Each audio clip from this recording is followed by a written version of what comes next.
Hi అండి అందరికీ. Welcome to Armalla vlogs. ఈరోజు వీడియోలో ఆవు పాలతో జున్ను ఎలా ప్రిపేర్ చేసుకోవచ్చో చూపించబోతున్నాను.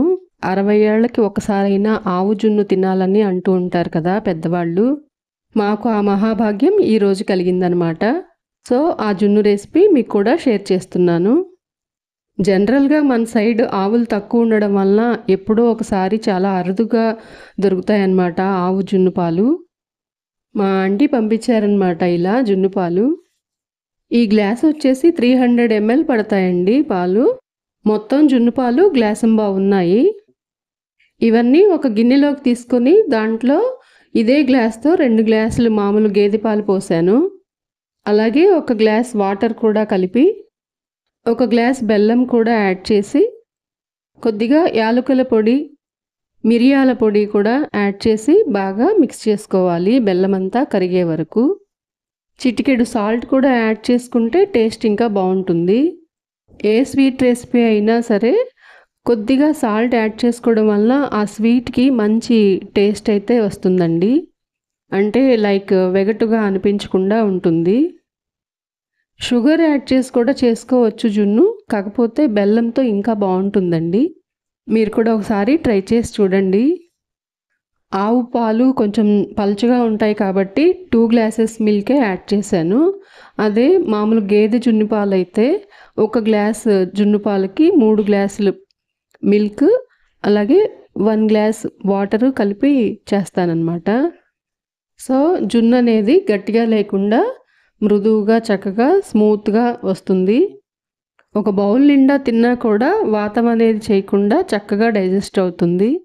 ఇలా ఎక్కువ మిల్క్ వాటర్ యాడ్ చేయడం వలన గేదె పాలు కన్నా ఆవు పాలు త్వరగా డైజెస్ట్ అవుతాయి కాబట్టి ఆవు జున్ను తినడం వలన ఎలాంటి ప్రాబ్లము రాదు.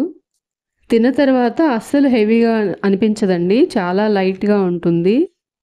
ఇలా బెల్లం అంతా కరిగిపోయిన తర్వాత వేరే గిన్నెలో స్ట్రైనర్తో వడపోసుకోవాలి. ఇలా చేయడం వలన బెల్లంలో ఏదైనా వేస్ట్ ఉంటే అదంతా స్ట్రైనర్లోకి వచ్చి ఆగిపోతుంది కాబట్టి ఇలా వడపోసుకొని చేసుకుంటే బాగుంటుంది. జున్ను ఉడికేటప్పుడు పొంగొస్తుంది కాబట్టి కొంచెం వెల్తిగానే పోసుకోవాలి. గిన్నె నిండా పోసుకోకుండా 3/4 పోసుకొని 1/4 ఖాళీగా అట్టు పెట్టాలి. సో ఆ గిన్నెలో నుంచి మళ్ళీ పెద్ద గిన్నెలోకి ట్రాన్స్ఫర్ చేసుకొని కుక్కర్లో పెట్టేసి 30 to 40 మినిట్స్ వరకు ఉడికించుకోవాలి. 40 మినిట్స్ తర్వాత కుక్కర్ ఓపెన్ చేస్తే ఇలా రెడీ అయిపోయిందండి జున్ను.